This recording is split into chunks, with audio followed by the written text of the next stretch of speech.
Kesembuhan saya dalam melawan gangguan anxiety atau kecemasan berlebih salah satunya dengan mengkonsumsi magnesium. Saya merasa banyak perubahan dalam diri saya setelah rutin menggunakan suplemen ini. Ya, magnesium. Saya bukan dokter, saya bukan ahli, saya juga bukan pakar. Saya hanya orang yang pernah mengalami gangguan anxiety, GERD, dan psikosomatis. Apa hubungan magnesium dan kecemasan atau yang sering kita sebut anxiety ini? Mungkin teman-teman banyak yang bertanya seperti itu. Singkat cerita, saya mengalami gangguan kecemasan berlebih disertai dengan psikosomatis kurang lebih selama 2 tahun. Sempat juga mengalami gangguan lambung dan sembuhnya juga lama, kurang lebih 6-7 bulan. Gangguan lambung ini yang memperparah kondisi saya. Kecemasan saya semakin tidak normal. Mendengar suara burung pun menjadikan saya ketakutan. Tidak berhenti di situ, karena saya muak dengan semua keluhan yang ada dan tidak ada support dari siapapun, saya bangkit sendiri. Saya mulai riset berbagai informasi dan mencari cara agar saya cepat sembuh. Pada saat itu saya menemukan informasi bahwa kekurangan magnesium dapat menyebabkan kecemasan berlebih dan depresi. Dan setelah mengetahui informasi itu, saya mulai konsumsi magnesium setiap hari. Dan ternyata setelah saya rutin mengkonsumsi magnesium, hal itu banyak membawa perubahan sampai membawa saya pada titik ini. Saya kembali normal. Pada video ini saya akan memberikan edukasi mengenai peran penting magnesium dalam kesehatan mental, termasuk kecemasan berlebih atau anxiety disorder. Isi video ini hanyalah informasi yang saya dapatkan setelah melakukan riset dari banyaknya sumber informasi mengenai peran magnesium untuk anxiety. Jadi saya rangkum agar teman-teman bisa lebih mudah mengerti. Magnesium sendiri merupakan salah satu mineral yang cukup penting, di mana magnesium ini terlibat dalam lebih 300 proses tubuh manusia. Salah satunya adalah menjaga jantung agar tetap berdetak dan juga menjaga kestabilan sistem syaraf yang ada di tubuh manusia. Magnesium juga mengatur serotonin dan neurotransmitter lainnya yang ada pada tubuh. Intinya kegunaan magnesium ini banyak. Magnesium juga mempengaruhi zat kimia di otak yang membantu mengatasi kecemasan dan mengontrol rasa takut.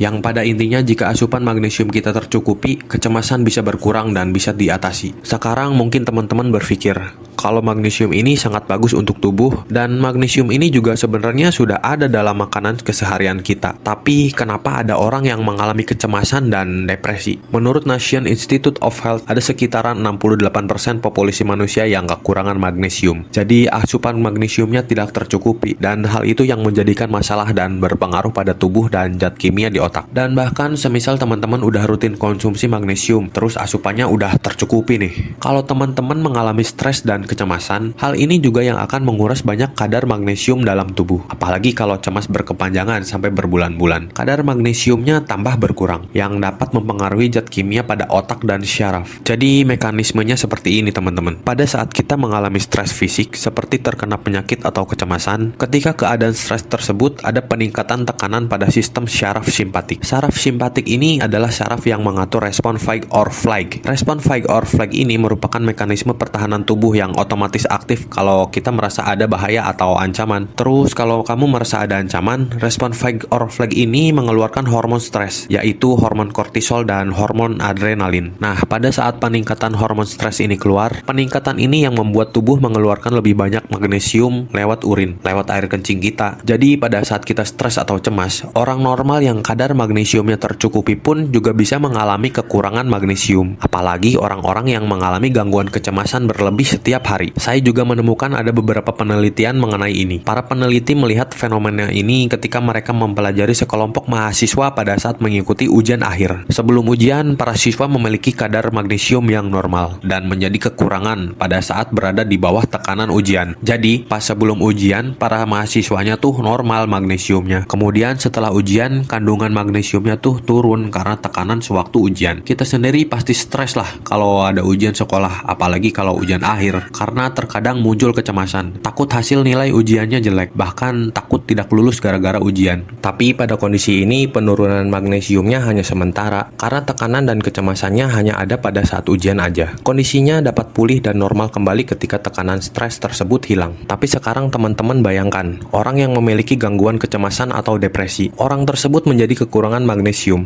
dan kekurangan magnesium ini juga mengakibatkan cemas dan depresi. Ini seperti lingkaran setan yang memakan diri sendiri. Jadi kecemasan menghabiskan magnesium pada tubuh, jadi magnesiumnya rendah gitu gara-gara kecemasan ini. Dan magnesium yang rendah juga membuat cemas atau depresi. Berapa banyak magnesium yang dibutuhkan oleh tubuh? Berdasarkan angka kebutuhan gizi atau AKG, asupan magnesium untuk orang dewasa adalah 310 sampai dengan 420 mg per hari. Banyak makanan di sekitaran kita yang di dalamnya sudah terkandung magnesium, seperti tahu, tempe, telur ayam, dada ayam, dan masih banyak lagi. Tapi makanan ini tidak cukup untuk memenuhi kebutuhan harian magnesium perharinya. Misalnya seperti dada ayam. Kandungan magnesium pada dada ayam untuk per 100 gramnya aja hanya terkandung 29 mg magnesium, yang artinya untuk memenuhi kebutuhan magnesium perharinya diperlukan konsumsi dada ayam yang banyak, dimana seperti yang sudah saya jelaskan sebelumnya, orang dewasa memerlukan asupan magnesium sebanyak 310-420 mg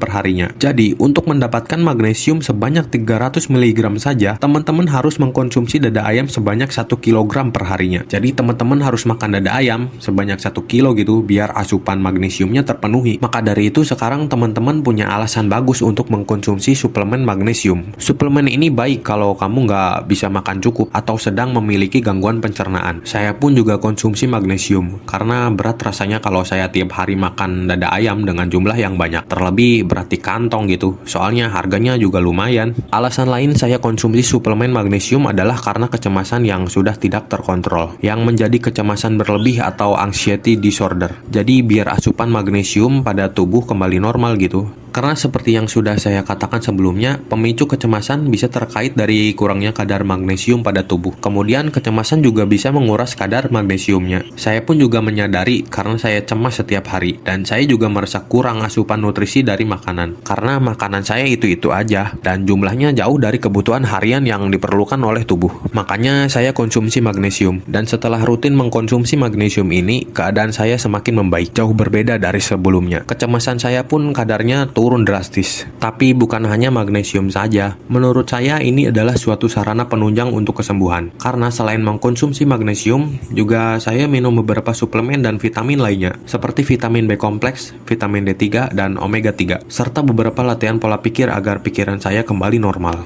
Karena menurut saya selain mencukupi vitamin dan mineral pada tubuh, pola pikir juga perlu dilatih. Saya tidak pernah ke psikiater atau psikolog atau juga melakukan hipnoterapi ya teman-teman. Saya hanya mengikuti arahan beberapa channel teman-teman yang saya temukan di YouTube. Mereka juga sembuh. Alhamdulillah, saya juga sekarang sembuh berkat mereka yang berbagi informasi di YouTube. Dan pada video ini saya tidak ada maksud untuk mengajak teman-teman untuk menggantikan pengobatan medis atau pengobatan dari ahli kejiwaan atau mental. Mungkin di sini ada teman-teman yang sedang berjuang melawan gangguan anxiety dan sedang mengkonsumsi obat psikiater atau dalam penanganan profesional. Kalau teman-teman sedang dalam penanganan profesional, dilanjutkan aja teman-teman. Apalagi kalau hal itu banyak membawa perubahan. Tapi semisal teman-teman mau konsumsi suplemen, lebih bagusnya teman-teman konsultasikan dulu ke dokter yang sedang menangani teman-teman. Khawatirnya ada efek lain yang mengganggu kinerja masing-masing obat atau suplemen yang sedang dikonsumsi. Jadi teman-teman bisa konsultasikan dulu. Karena pada video ini saya hanya mengedukasi saja dan memberi informasi bahwa cara saya untuk sembuh selain dengan berbagai latihan pola pikir, saya juga mengkonsumsi beberapa suplemen termasuk magnesium. Saya bukan dokter, saya bukan pakar atau ahli medis. Saya hanya orang yang pernah mengalami gangguan ini. Saya hanya membagikan pengalaman saya dalam menaklukkan gangguan dari kecemasan ini, yang salah satunya dengan mengkonsumsi magnesium. Jangan lupa subscribe agar saya terus semangat memberikan edukasi dan pengalaman mengenai anxiety, GERD, dan psikosomatis. Terima kasih.